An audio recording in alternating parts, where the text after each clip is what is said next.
Subscribe my channel please. Subscribe my channel please. Subscribe. मैंने पैसे मोनिशा को दिए थे, इसे दिए थे कि वो नेत्रा को दे, उसे समझाए कि वो केस वापस ले ले। और हाँ राणा जी, आप और पूरी ने तो कहते ना उसके पास पैसे थे। मुझे ऐसा लगा आपकी कोशिश सही थी, लेकिन फिर भी इसने आप दोनों का अरेस्ट करवाया।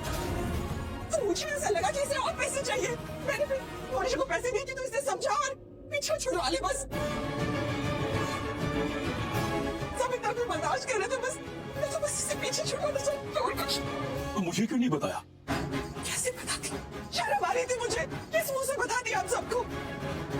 मैं तो बस इतना ही चाहती थी कि इससे ये केस वापस ले, मेरा आदमी बच्चा, हम सब बच जाए। मैं और कुछ नहीं चाहता, और कुछ। ठीक है मोनिशा, माना कि नेत्रा को हरलीन ने पैसे भिजवाए थे, लेकिन उसका मकसद वो नहीं था जो तुम कह रही हो। इसका मकसद कुछ और था, तुम कुछ और कह रही हो। लेकिन इससे ये प्रूफ तो होता ना कि पैसे मैंने नहीं दिए थे, आंटी ने दिए थे मुझे देने के लिए। पर ये लड़की तो साबित करने में लगी हुई है ना कि मैं इसे पैसे काम करने के लिए दे रही थी, आंटी की लाइफ खराब करने के लिए दे रही थी, और आप सब तो मान भी रहे ना। तो जब ऐसे प्रूफ होता है कि मैंने खुद नहीं दिए, नेत्रा को पैसे आंटी ने दिलवाए, तो मैंने ऐसा नहीं किया ना। स्टेटमेंट से प्रूफ होता है, किसी को कुछ कहना है अब। और रही बात कि मैं गुनहगार हूँ, तो अगर आंटी ने पैसे दिलवाए तो उतनी गुनहगार आंटी भी है। अगर उसे पैसे देने की सजा मुझे मिलनी चाहिए, अगर उसके लिए मैं गलत हूँ तो फिर तो आंटी ने दिलवाए ना, वो भी तो गलत है। और उसके अलावा इस नेत्रा को आंटी की लाइफ में लाने के लिए जो मुझे ब्लेम किया जा रहा है, वो तो मैं उल्टा ये भी बोल सकती हूँ ये लेकर आई होगी। कैसे बता भी, ये लाइए नेत्रा को, इसमें कोई मुझे कुछ नहीं करेगा, बस हो गया, बहुत ब्लेम कर लिया सबने मुझे। मैं जानती थी मोनिशा, तुम अपनी पूरी जान लगा दोगी, अपना पूरा दिमाग लगा दोगी खेल पलटने में। अपना जुर्म वो तो कभी कबूल नहीं करोगी, पर कोई बात नहीं, अब मैं कुछ ऐसा करूंगी जिसके बाद तुम बच नहीं पाओगी, अपनी गंदी चाल से किसी को गुमराह नहीं कर पाओगी। क्या मतलब है तुम्हारा? क्या करोगी तुम? पता चल जाएगा अभी इसी वक्त। आप आ जाइए।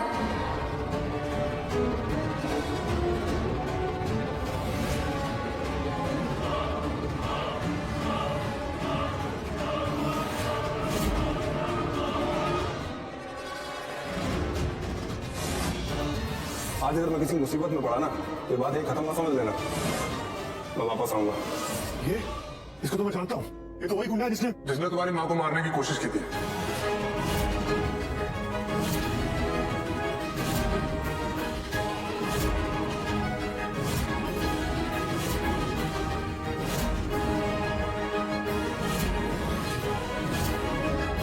माँ को मारने की कोशिश की? परछाई जी पर हमला? मतलब वो एक्सीडेंट नहीं था? वो एक्सीडेंट नहीं था, जान से मारने की कोशिश थी।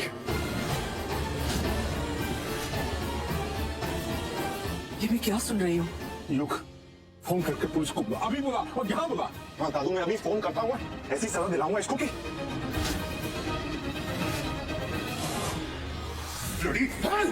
एक बात याद रखना सर, मैं अपने पैसे तो भूल सकता हूँ, लेकिन ये तो बेइज्जती की ना आपने मेरी, ये नहीं बोलूंगा। मुझे तो सजा मिलेगी, मैं भुगतने को तैयार हूँ, और यहाँ मैं आप सबको सच बताने आया हूँ। कल रात में आदमी में बाहर थे, तब मैंने इस आदमी को देखा घर में जाते हुए। उस वक्त तो मैंने कुछ रिएक्ट नहीं किया, लेकिन आज मैं इनसे मिली और मैंने इनसे बात की और इस सच बताने के लिए तैयार हो गए। मुझे नहीं पता था कि मैं कितने अच्छे परिवार के साथ बुरा कर रहा हूँ, और ये मैंने किसी के कहने पे किया था। तो बताओ, किसके कहने पे किया तुमने ये? किसने कहा था तुम्हें मेरी माँ को मारने के लिए? मोनिशा के पापा ने कहा था।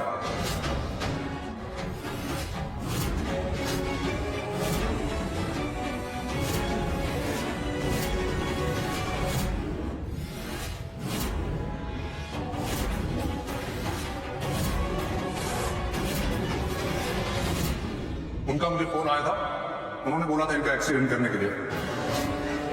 अंकल ने दुष्यंत के कहने पर तूने ये सब किया? इसको तो मैंने अपना दोस्त समझा था, वो इस हद तक गिर जाएगा दुष्यंत मैंने सोचा नहीं था।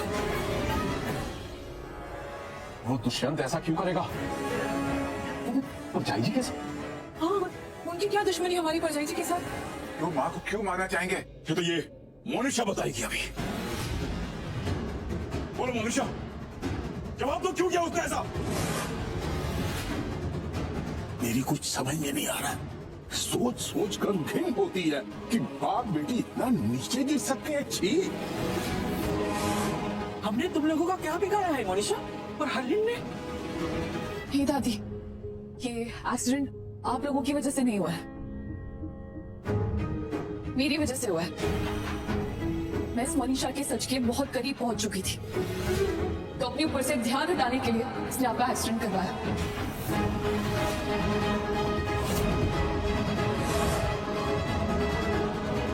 और मारना तो पूर्वी को भी था। हाँ, कल ही मारना था।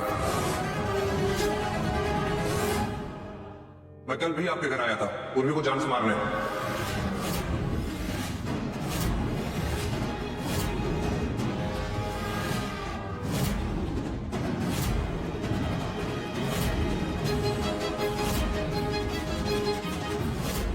चुप करोगे तुम? क्या बोलने जा रहे हो? मेरे डैड के खिलाफ क्या बकवास किए जा रहे हो तुम?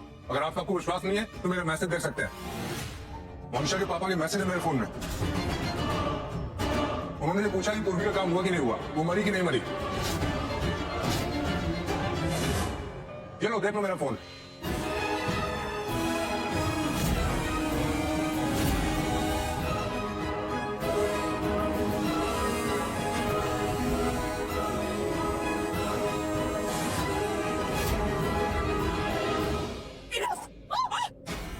मोनिशा!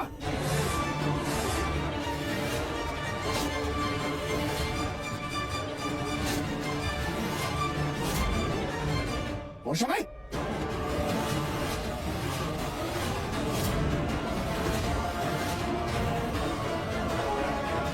कुछ करोगी तुम? कुछ नहीं, आगे बताना।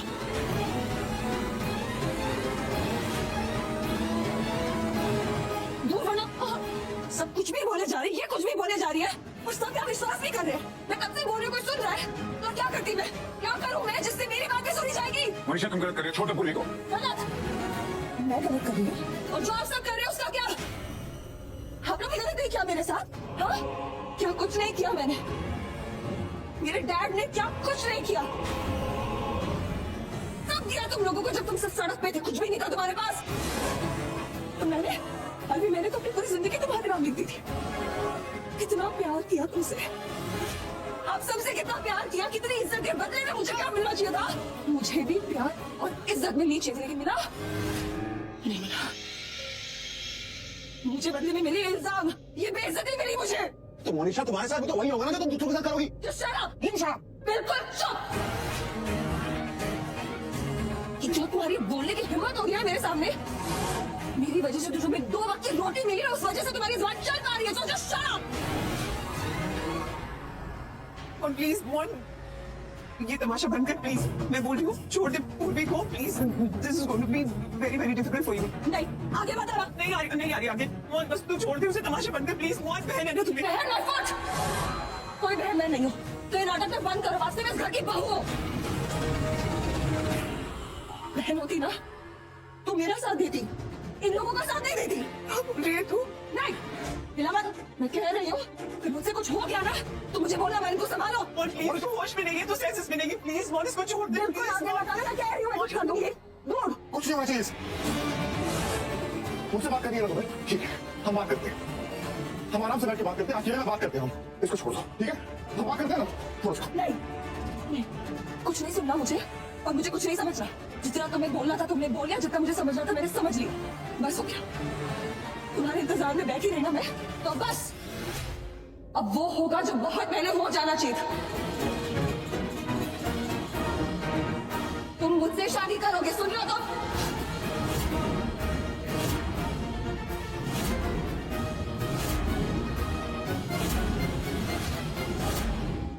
इस लड़की को डिवोर्स दोगे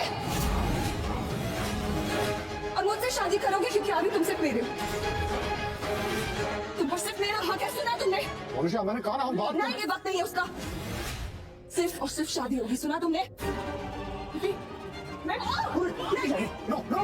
मोनिशा, सुनो मेरी बात। ये जो तुम कर रही हो ना, ये तुम गलत कर रही हो। बचपना छोड़ दो, इससे तुम्हें कुछ नहीं मिलेगा। Please Monisha please try to understand, तुम्हारे लिए और बुरा होगा। मोनिशा होश में आओ। देखो तुम्हें क्या लगता है कि ये सब करके तुम सब कुछ ठीक कर लोगी, सब कुछ पहले जैसा कर पाओगी? नहीं, ऐसा नहीं होगा। जो तुम्हें चाहिए वो तुम्हें मिल जाएगा। तुम्हें ऐसा लगता है ये सब करके तुम्हें आरवी, ये घर, ये परिवार मिल जाएगा? ये पागलपन है मोनिशा, प्लीज समझो। मोनिशा होश में आओ। तुम्हें क्या लगता है इतना कुछ करने के बाद तुम जो चाहती हो तुम्हें मिल जाएगा? ऐसा बिल्कुल नहीं होगा मोनिशा। ना तुम्हें इज्जत देंगे ना प्यार मिलेगा इस घर में। नहीं, ऐसा नहीं होगा। फिर तुम्हारी असलियत सबने देख ली है और जो बाकी बची खुची है वो भी देख रहे हैं।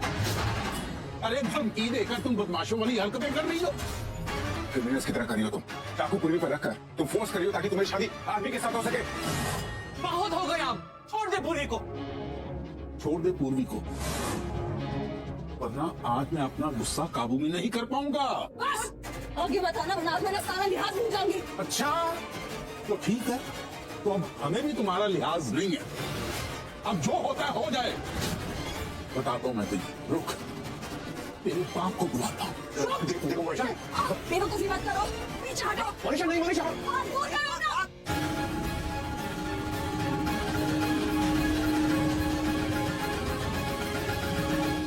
और छोड़ो, मेरा पैसे नहीं छोड़ोगी। अरे नहीं, अरे आरवी, छोड़ो मेरी बेटी को।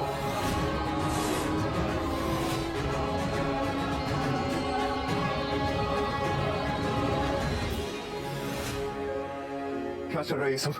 मेरी बेटी के साथ ये सब हिम्मत कैसे हुई तुम्हारी मेरी बेटी को इस घर में टॉर्चर करने की? ऐसा लीव आओ।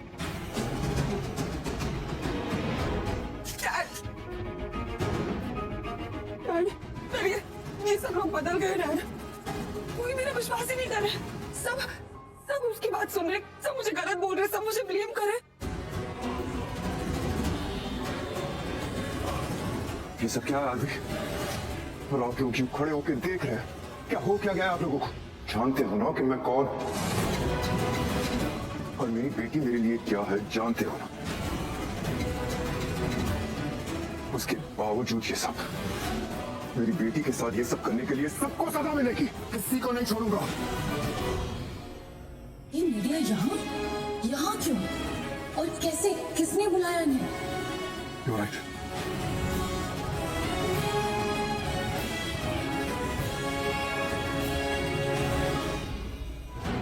भूल जाऊंगा मैं कि मेरे भाई की बेटी दीपिका इस घर की बहू है।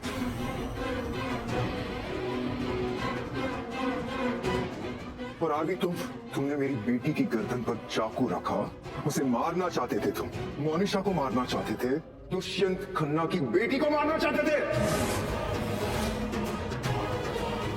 खबर करो, बहुत बड़ी खबर है ये सर। आपकी बेटी पर जानलेवा हमला हुआ है। मिस्टर आरवी मल्होत्रा ने आपकी बेटी पर जानलेवा हमला किया है। ऐसा नहीं है। फिर तुम्हारे हाथ में क्या? जब मैं आया तब तुमने ये चाकू मेरी बेटी की गर्दन पर रखा था। आप सच में इनकी बेटी को मारना चाहते थे? झूठ है ये। अरे गलत इनकी बेटी ने किया है। इस सब की शुरुआत तुम्हारी बेटी। मैंने सब अपनी आंखों से देखा। कभी कभी आंखें भी धोखा खा सकती है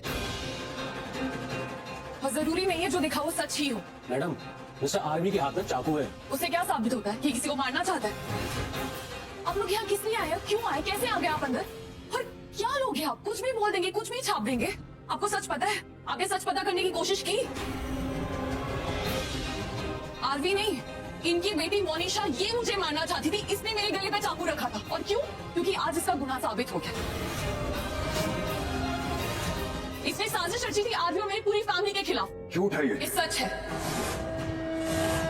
और आप सब लोग सुन लीजिए, जो मैं कहने वाली हूँ वो सच है, क्योंकि यहाँ पे सबूत खड़े हैं। ये नेत्रा, इनकी बेटी ने आरवी को फंसाया नेत्रा की मदद से। नेत्रा को पैसे दिए जिससे आरवी पर झूठे मॉलेस्टेशन का केस लगाया। नेत्रा इसके कहने पर, इसके इशारों पर चल रही थी। और ये आदमी जो खड़ा है, ये इस बात का गवाह है कि मोनिशा ने माँ को जान से मारने की कोशिश की। उनका कार एक्सीडेंट करवाया। और क्यों करवाया? क्योंकि मैं ना मोनिशा के सच के बहुत करीब पहुंच चुकी थी। इसके डैड और ये नहीं चाहते थे कि इसका सच मैं बाहर लाऊं, लेकिन आज मैं इसका सच बाहर लाई तो इसने चाकू रखा मेरी गर्दन पे, मुझे मारने की कोशिश की। Just shut up! तुम्हारी औकात भी है मेरे सामने बात करने की? तुम मेरे लिए ये सब बोलोगी? ऐसे बात करोगी तुम? हाँ करेगी, ऐसे ही बात करेगी। जो दूसरों की औकात को कुछ नहीं समझते हैं ना, उनको उनकी औकात दिखाना बहुत जरूरी है, और ये वही कर रही है। एंड डेयर यू मोनिशा, पत्नी है मेरी, जुबान संभाल के बात करना तुम, वरना मेरी औकात तो तुम जानती हो मैं क्या क्या कर सकता हूं। अब पूर्वी के बारे में एक शब्द नहीं बोलो, गलती से भी ये गलती नहीं करेंगे तुम लोग। बहू है मेरी पूर्वी। तुमने कहा था ना कि ये जो मोनिशा है ये तुम्हारी जान है, तो पूर्वी हमारे घर की शान है, हमारी आन है, हमारा गरूर है। एक बेटी से बढ़कर बहू है ये। पूर्वी हमारे घर की लक्ष्मी है, और हमारे घर की लक्ष्मी पर अगर किसी ने भी उंगली उठाई उसे हम बर्दाश्त नहीं करेंगे। पूर्वी के बारे में कुछ भी बोलने से पहले 1000 बार सोच लेना। और मोनिशा, मेरी भाभी से कंपैरिजन करने की जरूरत भी मत कर, क्योंकि तुम में और उनमें बहुत फर्क है। क्योंकि भाभी घर वालों के लिए जान देती है और तुम घर वालों को अपना बना के उनकी जान लेती हो। शर्म नहीं आती ना? ये पूर्वी ना जीती जाती मिसाल है। सच्चा रिश्ता क्या होता है ना, इसको देख के समझा जा सकता है कि कैसे अपने परिवार, अपने रिश्तेदारों के साथ रहना है, कैसे खुद को समर्पित करना है, कैसे अपने परिवार को खुद से आगे रखना है। इस सब की मिसाल है पूर्वी। और तुम हो मिसाल मतलबी और खुदगर्जी की। मोनिशा, आज तक तुमने सिर्फ अपने बारे में सोचा, इतनी स्वार्थी हो तुम। एक बार भी हमारे बारे में नहीं सोचा। हमने हमेशा तुम्हें अपने परिवार का हिस्सा समझा, और इतनी घटिया हरकत करके तुमने दिखा दिया कि तुमने कभी हमें अपना परिवार समझा ही नहीं था। मोनिशा, तुम्हारा ये रूप देख के मुझे समझ में नहीं आ रहा मैं क्या कहूँ। तुम इतना कैसे गिर सकती? क्योंकि बड़ी माँ यही इसकी असलियत है और आज इसने दिखा दी। Shut up. You shut up. अपनी जबान ना संभाल के बात करो। जबान संभाल की बात कर रहा हूँ, तभी इतनी इज्जत दे रहा हूँ मोनिशा, वरना तुम्हारी तरह चाल बाज यार, ये चाले चल के नहीं, चक्कू दिखा के नहीं। Enough! बहुत हो गया ये सब तमाशा। अब मैं मेरी बेटी के खिलाफ एक शब्द नहीं सुनूंगा। और क्या कह रहे थे तुम लोग सब? क्या कह रहे थे मोनिशा को? ये सेल्फिश है, मतलबी है, खुदगर्ज है। नहीं, मोनिशा सेल्फिश नहीं है। अरे ये नहीं है, तुम सब सेल्फिश हो। शायद तुम सब भूल गए हो तो याद दिला दूं। तुम जिस जगह खड़े हो ना, वो इसकी वजह से है, मोनिशा की वजह से है। इस घर के सारे लोग कैसे बदल गए मैं देख रहा हूं। अगर ऐसी बात है ना तो खत्म। आज मैं सब खत्म करता हूं। आज मैं आरवी के साथ अपने बिजनेस कॉन्ट्रैक्ट को यही इसी वक्त खत्म करता हूं। आपको क्या लगता है ये सुन के मैं क्या करूंगा? आपके सामने हाथ जोड़ूंगा, भीख मांगूंगा आपसे कि प्लीज ऐसा मत करिए। आपको ये बिजनेस खत्म करना है ना, फाइन, शौक से कीजिए। लेकिन एक बात सुन लीजिए आप, आज जो भी हमारे पास है ना, वो मेरी वजह से है, सिर्फ और सिर्फ मेरी मेहनत की वजह से है। इनफैक्ट जो आपके पास भी है वो भी मेरी मेहनत की वजह से है।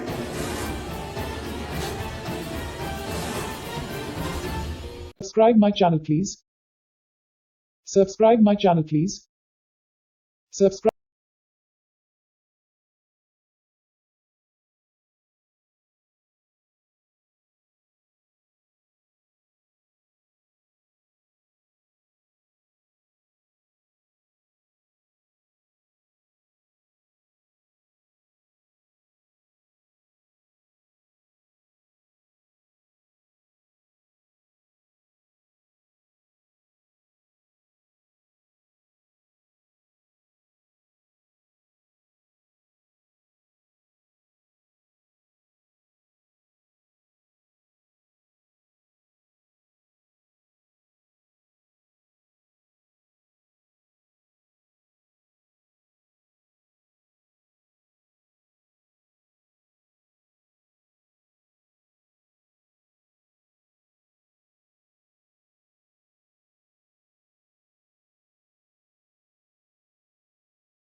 Hello friends, I hope you are doing well. Today we have brought one beautiful motivational story and it is related with कर्मों की शक्ति एक दिव्य यात्रा। एक समय की बात है, एक छोटे से गांव में 7 विशेष व्यक्तित्व रहते थे जिनकी कहानियां जीवन के सच्चे अर्थ और कर्म की शक्ति को उजागर करती थी। और समय धीरे धीरे बीतता जा रहा था और प्रत्येक का जीवन एक विशेष उद्देश्य से जुड़ा हुआ था और इन सभी ने संघर्षों के बावजूद उस उद्देश्य की ओर बढ़ते रहे। इस कहानी में हमें इन सभी के जीवन की एक अद्वितीय यात्रा का अनुसरण करेंगे जो हमें जीवन के सही मार्गों पर चलने में प्रेरणा देती है। ऋषि लक्ष्मी की तपस्या। ऋषि लक्ष्मी एक महान तपस्वी थे जो अपने तप के द्वारा न केवल स्वयं को बल्कि अपने पूरे गांव को भी आध्यात्मिक दृष्टि से समृद्ध करने का कार्य कर रहे थे। वो प्रतिदिन घंटों ध्यान करते और ब्रह्मा के चरणों में अपनी भक्ति अर्पित करते थे। उनका मानना था कि यदि व्यक्ति सच्चे हृदय से किसी कार्य को करता है तो वो कभी विफल नहीं होता है। Paragraph number 2। राम और सीता एक आदर्श जोड़ी थे। उनका प्रेम, कर्तव्य और समर्पण सभी के लिए एक उदाहरण था। राम ने हमेशा न्याय की राह पर चलने का संकल्प लिया था जबकि सीता ने हर परिस्थिति में अपनी धर्म को निभाने का विश्वास किया। दोनों का जीवन हमें ये सिखाता है कि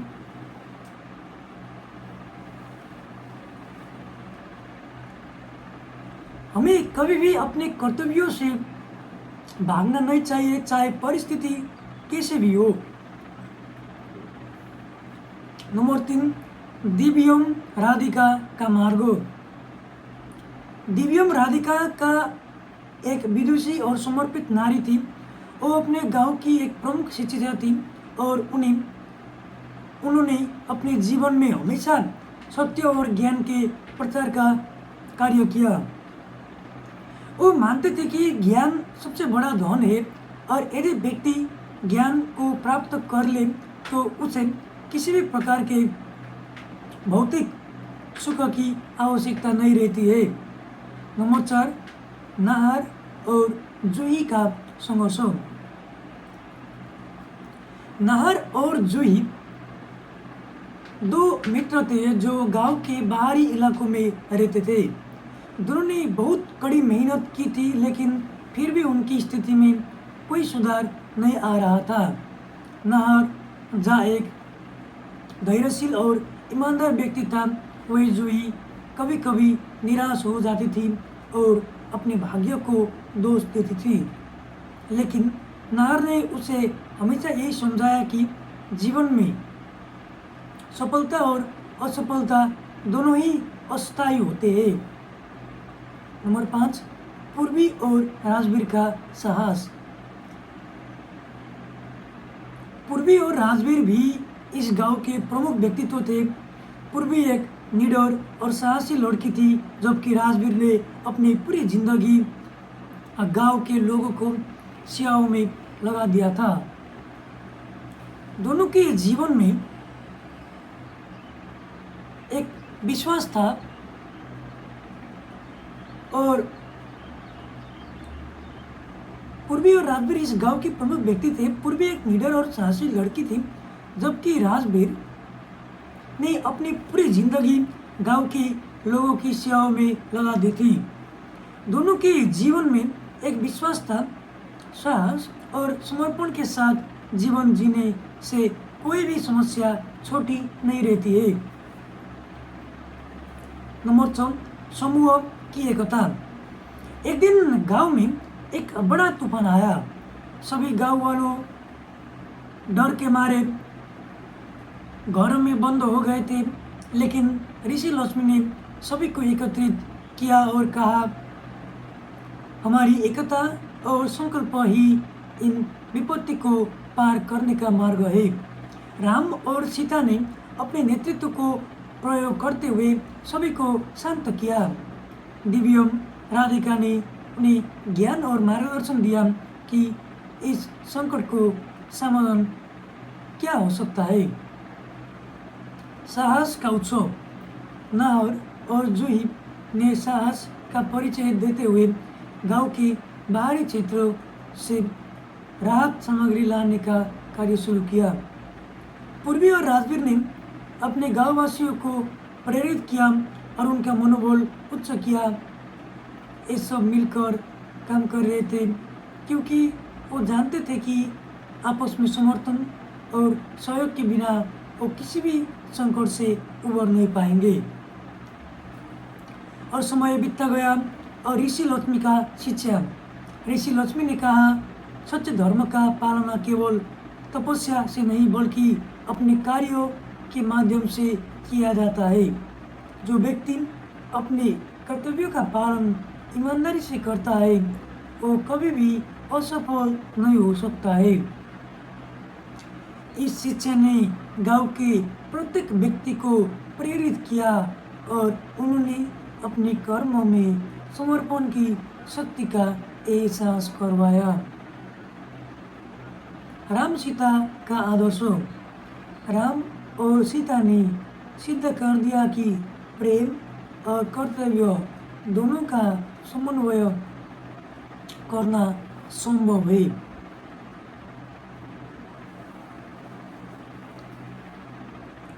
जो व्यक्ति अपने कर्तव्यों का पालन ईमानदारी से करता है वो कभी भी असफल नहीं हो सकता है।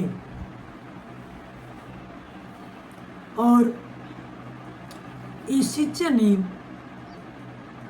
गांव के प्रत्येक व्यक्ति को प्रेरित किया और उन्हें अपने कर्मों में समर्पण की शक्ति का एहसास कराया। और समय बीतता गया। राम और सीता का आदर्श। राम और सीता ने सिद्ध कर दिया कि प्रेम और कर्तव्य दोनों का समन्वय करना संभव है। राम ने सीता को हमेशा आदर्श के रूप में देखा और सीता ने राम को अपने जीवन का आदर्श माना। उनका जीवन हमें ये सिखाता है कि हमें अपने कर्तव्यों को निभाते हुए प्रेम और सम्मान की भावना को कभी नहीं भूलना चाहिए। निर्दोष। दिव्यम राधिका का ज्ञान। दिव्यम राधिका ने सभी को ये समझाया कि ज्ञान वही शक्ति है जो किसी भी कठिनाई को दूर कर सकती है। ज्ञान ही जीवन का सच्चा साथी है। ये उनका विश्वास था। उन्होंने अपने विद्यार्थियों को ये सिखाया कि ज्ञान को प्राप्त करने के लिए निरंतर प्रयास करना चाहिए। नंबर 11, नहर और जूही का संघर्ष। नहर और जूही की मित्रता ने ये सिद्ध कर दिया कि कठिनाइयाँ केवल अस्थायी होती है। नहर ने जूही को सिखाया कि असफलता भी हमें कुछ न कुछ सिखाती है और केवल धैर्य और प्रयास से ही सफलता प्राप्त की जा सकती है। जूही ने नहर से ये सीखा कि जीवन में समस्याओं से घबराना नहीं चाहिए बल्कि उनका सम्मान धैर्य और साहस से करना चाहिए। नंबर 12, पूर्वी और राजवीर का साहस। पूर्वी और राजवीर का साहस और समर्पण ने गांव के लोग को एक नई दिशा दी। उन्होंने दिखाया कि सच्चे नेतृत्व में अपनी ताकत नहीं बल्कि दूसरों की भलाई में काम करने की क्षमता होती है। जब भी कोई संकट आया, उन्होंने उसे एक अवसर के रूप में देखा और उसे पार करने के लिए सभी को प्रेरित किया।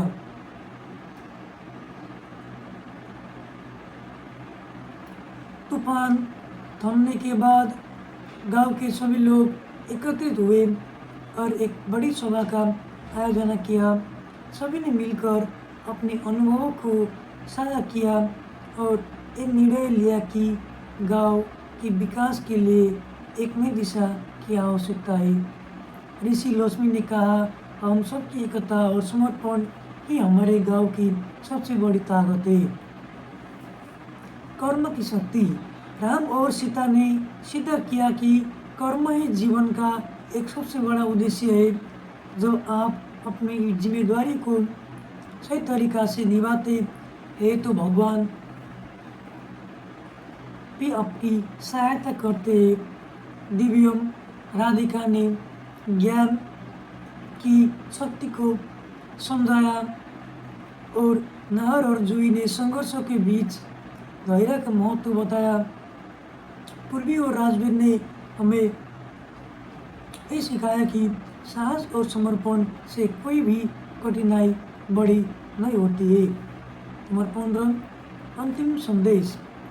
इस कहानी से हमें ये सीख मिलती है कि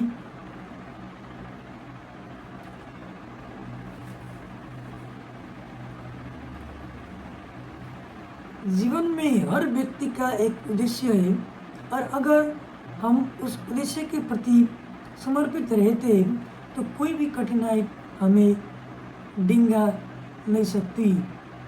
चाहे हम ऋषि लक्ष्मी की तरह तपस्वी हो, राम और सीता की तरह कर्तव्यनिष्ठ हो या दिव्यम राधिका की तरह ज्ञानवर्धक या नाहर जूही पूर्वी राजवीर की तरह साहसी, हर किसी का कर्म ही उसे उसकी मंजिल तक पहुंचाता है। मूलक। जीवन का सबसे बड़ा मूल्य कर्म है। जब हम अपने कर्म को सही दिशा में लगाते हैं तो जीवन में कोई भी मुश्किल हमें हराना नहीं सकती।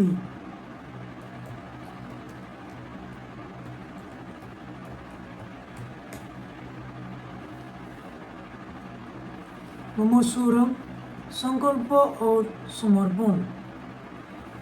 कभी कभी जीवन में आने वाली चुनौतियाँ हमें अपने पथ से भड़का सकती है, लेकिन अगर हमारे अंदर संकल्प और समर्पण की शक्ति हो तो हम उन मुश्किलों से उबर सकते हैं। ऋषि लक्ष्मी ने हमें ये सिखाया कि जीवन की सच्ची ताकत तपस्या में है। जब हम अपने उद्देश्य के प्रति पूरी निष्ठा से समर्पित होते हैं तब हमारे पास ऐसी शक्ति आ जाती है जो हमें किसी भी विपत्ति से लड़ने की ताकत देती है। ये एकता और दृढ़ संकल्प का परिणाम था कि गांव ने तूफान का सामना किया और पुनः समृद्धि की ओर बढ़ने लगा। समय का महत्व। राम और सीता का जीवन हमें ये बताता है कि समय का प्रवर्धन सबसे महत्वपूर्ण है। राम हमेशा समय का सम्मान करते थे और सीता ने भी हर स्थिति में अपने कर्तव्यों को समय पर पूरा किया। वो जानते थे कि हर कार्य का एक उचित समय होता है और उसे उसी समय पर पूरा करना ही सफलता का राज है।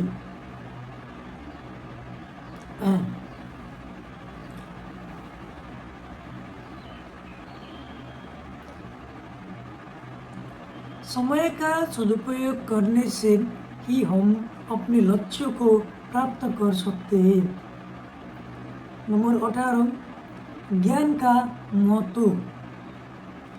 दिव्यम राधिका की कहानी में स्पष्ट रूप से दिखाता है कि ज्ञान वो अनमोल रत्न है जिसे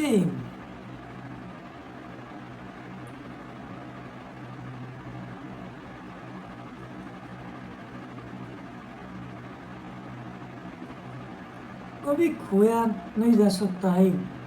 चाहे संसार की कोई भी शक्ति हमारे खिलाफ हो, ज्ञान हमेशा हमें सही मार्ग दिखाता है। राधिका ने अपने विद्यार्थियों को ये सिखाया कि सही ज्ञान प्राप्त करने के लिए हमें निरंतर अभ्यास और अध्ययन करना चाहिए। ज्ञान से ही हम अपनी जीवन को बेहतर बना सकते हैं और दूसरों को जीवन भी सकारात्मक बदलाव ला सकते हैं। धैर्य और संघर्ष की आवश्यकता।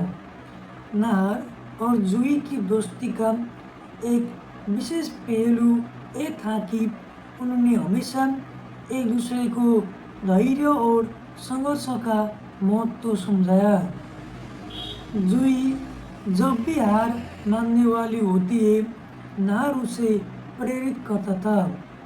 उसने कहा, यदि तुम किसी समस्या का सामना कर रहे हो तो उसे समय दो और देखो कि वो कैसे संयम हल होती है। संघर्ष हमेशा कुछ नया सिखाता है। ये सीख हमें ये बताती है कि जीवन में असफलताएं नहीं होती बल्कि असफलताएं हमारे सफलता की ओर एक कदम बढ़ने का रास्ता होती है। नंबर 20, सच्चे नेतृत्व की पहचान। पूर्वी और राजवीर का जीवन हमें ये सिखाता है कि सच्चा नेतृत्व वो नहीं होता है जो लोगों पर शासन करता है, बल्कि वो होता है जो लोगों को प्रेरित करता है और उन्हें उनके अच्छे कार्यों में मदद करता है। पूर्वी ने गांव वालों को ये समझाया कि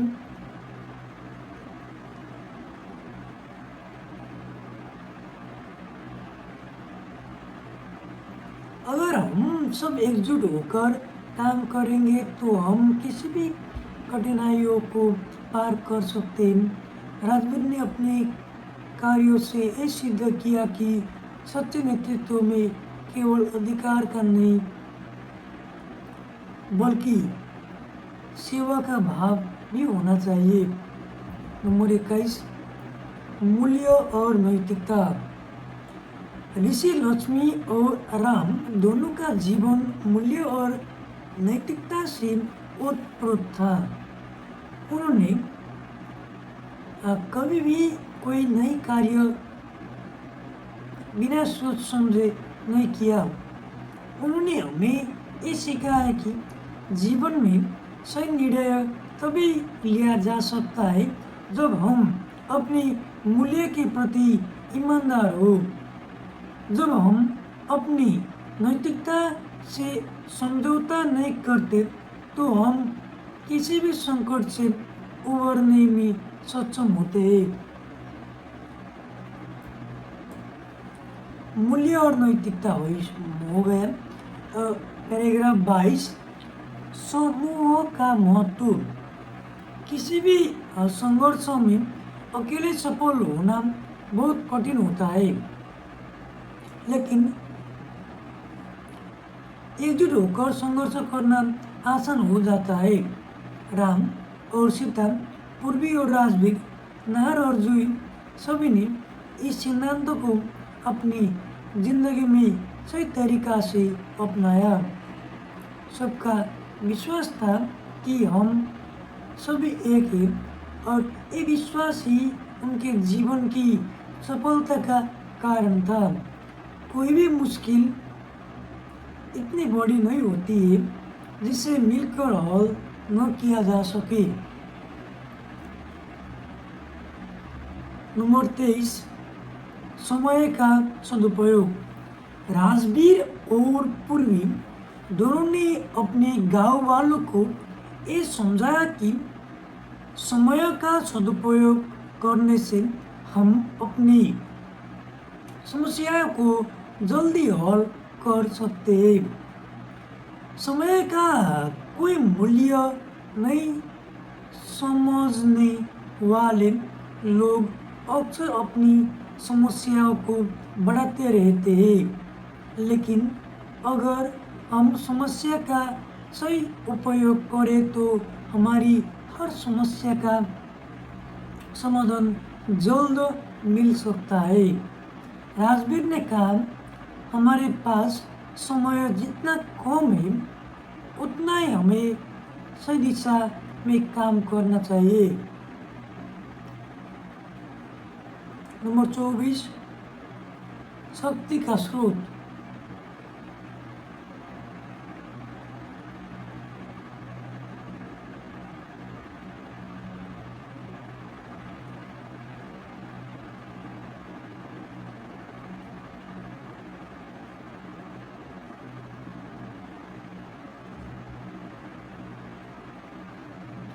ऋषि लक्ष्मी की शक्ति उनकी तपस्या और अपनी आत्मबल में छिपी हुई थी। उन्होंने हमेशा ये कहा, शक्ति भीतर से आती है, बाहर से नहीं। जब हम अपने भीतर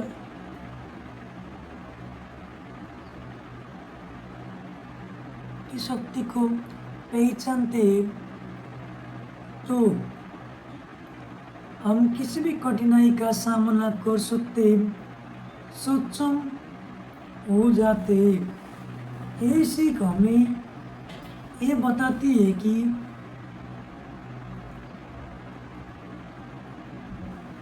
हम सभी में एक अदृश्य शक्ति है जिसे हमें पहचानना और जागृत करना चाहिए।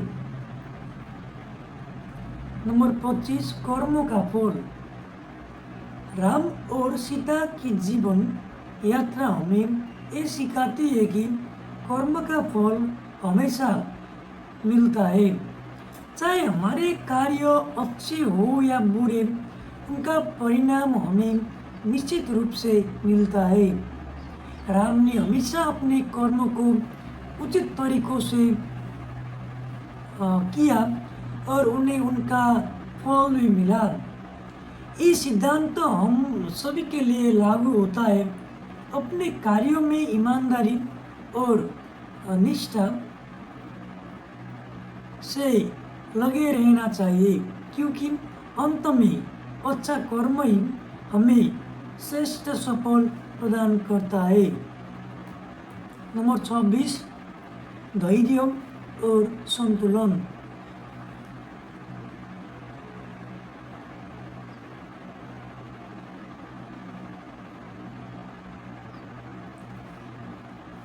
नाहर और जूही के जीवन हमें महत्वपूर्ण संदेश देता है कि धैर्य और संतुलन रखना बहुत जरूरी है। नाहर ने जूही को ये बताया कि हमें कभी भी परिस्थिति से घबराना नहीं चाहिए, बल्कि हमें अपने अंदर धैर्य बनाए रखते हुए किसी भी समस्या का समाधान खोजना चाहिए। जूही ने ये सीखा कि संतुलित मानसिकता से ही हम अपनी जीवन की कठिनाइयों को पार कर सकते हैं। नाहर और जूही की मित्रता का संदेश यह था कि सच्ची मित्रता में हमेशा एक दूसरे का समर्थन होता है। जब एक मित्र गिरता है तो दूसरा उसे उठाता है। यही सच्ची मित्रता का फल है। उनके संघर्षों ने सिद्ध कर दिया कि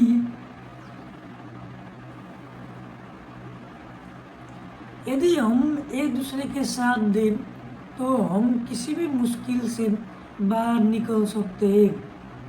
प्रेरणा का स्रोत दिव्यम, राधिका और राम की कहानियाँ प्रेरणा का स्रोत बन गई। दिव्यम राधिका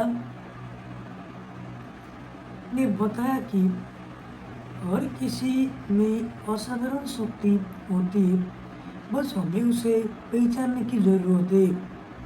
राम और सीता का आदर्श ये दिखाता है कि जब हम अपने कर्तव्यों को पूरी निष्ठा से निभाते हैं तो भगवान भी हमारे साथ देता है। हम चाहे जैसे भी हो, अगर हमारी नियत सही हो तो जीवन में सफलता हमारी होगी। नंबर 29, सही मार्ग पर चलने की प्रेरणा। सभी पात्रों ने हमें ये सिखाया कि जीवन में सबसे महत्वपूर्ण है सही मार्ग पर चलना। चाहे हम राम की तरह कर्तव्यनिष्ठ हो या दिव्यम राधिका की तरह ज्ञान की ओर अग्रसर या नाहरजोरी की तरह संघर्षशील, अगर हमारा मार्ग सही हो तो हम किसी भी मुश्किल को पार कर सकते हैं। नंबर 30, आध्यात्मिक मार्गदर्शन। ऋषि लक्ष्मी का जीवन हमेशा आध्यात्मिक मार्गदर्शन का उदाहरण रहा। उन्होंने अपनी तपस्या से ये सिद्ध कर दिया कि जब हम अपनी आत्मा को शांत और संतुलित रखते तो हर मुश्किल का हल मिल जाता है। उनकी तपस्या ने न केवल उन्हें आत्मिक शक्ति दी बल्कि गांव के हर व्यक्ति को सही मार्ग पर चलने की प्रेरणा भी दी।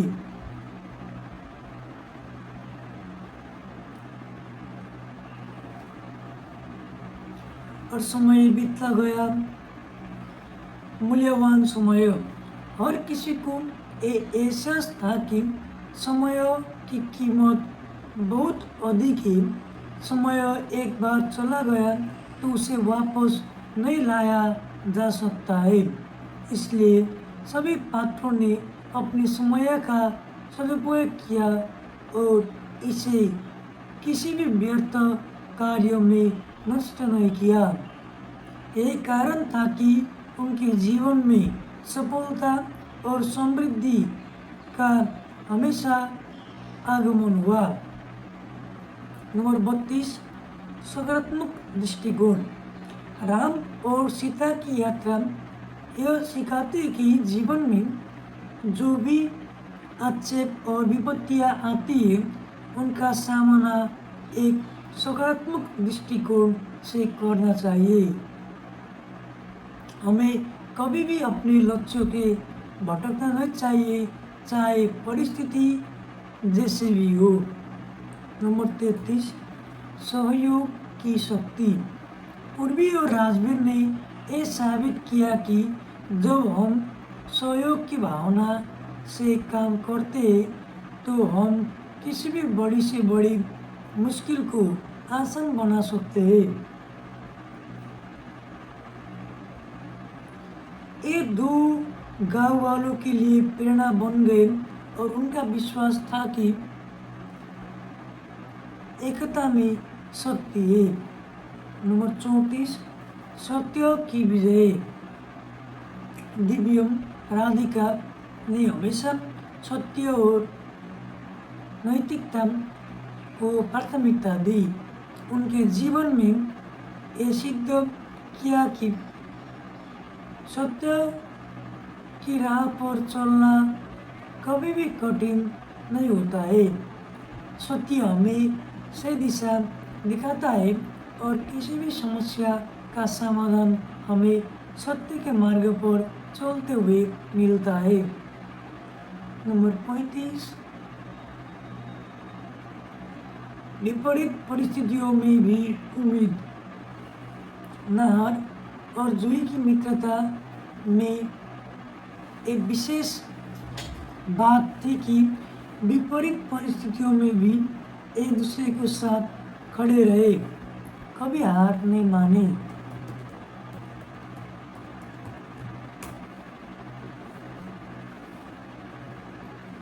संघर्षों से सीखना।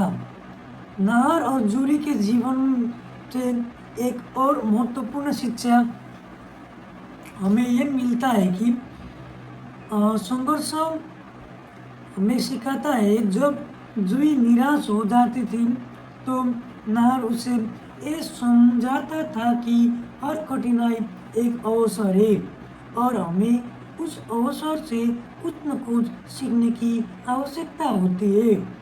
जब तक आप संघर्ष करते हैं तब तक आप अपने आत्मविश्वास को मजबूत बना रहे होते हैं। नाहर हमेशा ये कहता है कि सोच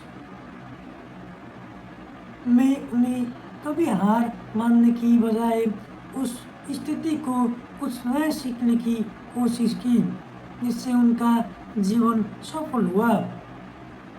नंबर 37, आध्यात्मिक बल और आत्मविश्वास। ऋषि लक्ष्मी की तपस्या ने ये सिद्ध किया कि आत्मविश्वास और आध्यात्मिक बल से हम किसी भी कठिनाई का सामना कर सकते हैं। जब गांव में संकट आया तो ऋषि लक्ष्मी ने सभी को ये याद दिलाया कि संकट से समय आत्मविश्वास के और ध्यान ही हमें आगे बढ़ने की शक्ति देता है। उन्होंने ये भी कहा, जो व्यक्ति अपने भीतर की शक्ति को पहचानता है वो किसी भी बाहरी कठिनाई से नहीं डरता है। उनका जीवन इस बात का जीता जागता उदाहरण है कि आत्मविश्वास और आंतरिक बल के साथ कोई भी कार्य असंभव नहीं होता है। नंबर 38, ध्यान और आत्मनिरीक्षण। राम और सीता ने जीवन में आत्मनिरीक्षण की महत्वपूर्णता को समझ लिया था। राम हमेशा अपने कर्मों पर विचार करते थे और फिर उन्हें अंजाम देते थे ताकि किसी भी कार्य में कोई भूल न जाए। सीता भी अपने जीवन में हर पल अपने कर्मों का आत्मनिरीक्षण करते थे। दोनों का मानना था कि यदि हम आत्मनिरीक्षण करके अपने कार्यों को सुधारें तो हम जीवन में शांति और सफलता प्राप्त कर सकते हैं। संस्कारों का प्रभाव। दिव्यम और राधिका ने अपने विद्यार्थियों को हमेशा ये सिखाया कि हमारे संस्कार हमें एक अच्छा इंसान बनाता है। संस्कार केवल बाहरी आचार व्यवहार नहीं होते बल्कि ये हमारे विचारों और कार्यों की गुणवत्ता को भी प्रभावित करते हैं। राधिका का विश्वास था कि अच्छे संस्कारों से ही एक व्यक्ति अपने समाज में उच्च स्थान पर प्राप्त कर सकता है। उनके जीवन में हर कदम पर एक सिद्धांत था कि संस्कारों से ही एक व्यक्ति का व्यक्तित्व निखरता है। और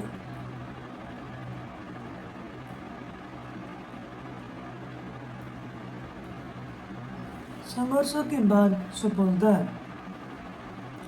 नाहर और जूही की संघर्ष की कहानी हमें ये सिखाता है कि सफलता हमेशा संघर्ष के बाद मिलती है।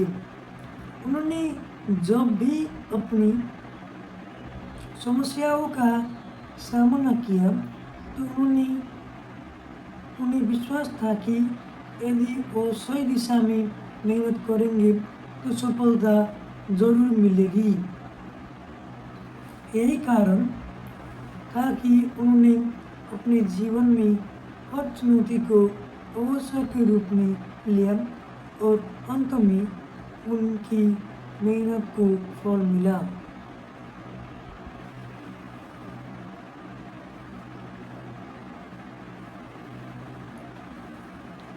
सो अंत में कर्म और विश्वास की शक्ति ही हम जीवन में हर चुनौती को पार कर सकते हैं। Thank you for watching. Have a nice day. Bye.